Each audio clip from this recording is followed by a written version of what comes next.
大家好，我哋係日翠玉器，我只賣天然緬甸 A 玉。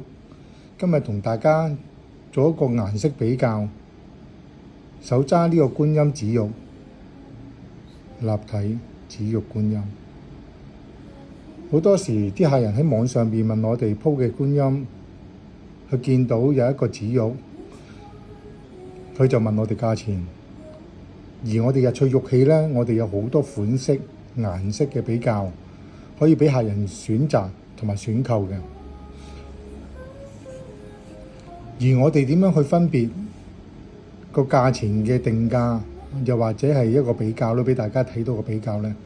如果我哋拎多一尊又係紫色嘅觀音出嚟，一拍落去，你望落去款式差不多，但顏色差好遠。佢哋嘅價錢可以相差幾倍至到10幾倍不等。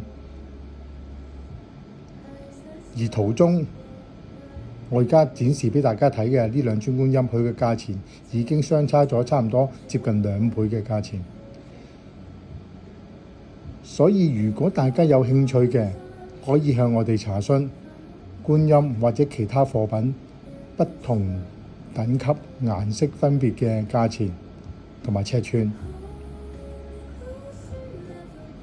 好，今日嘅視頻就去到呢度啦，多謝大家收看，我哋係日翠玉器。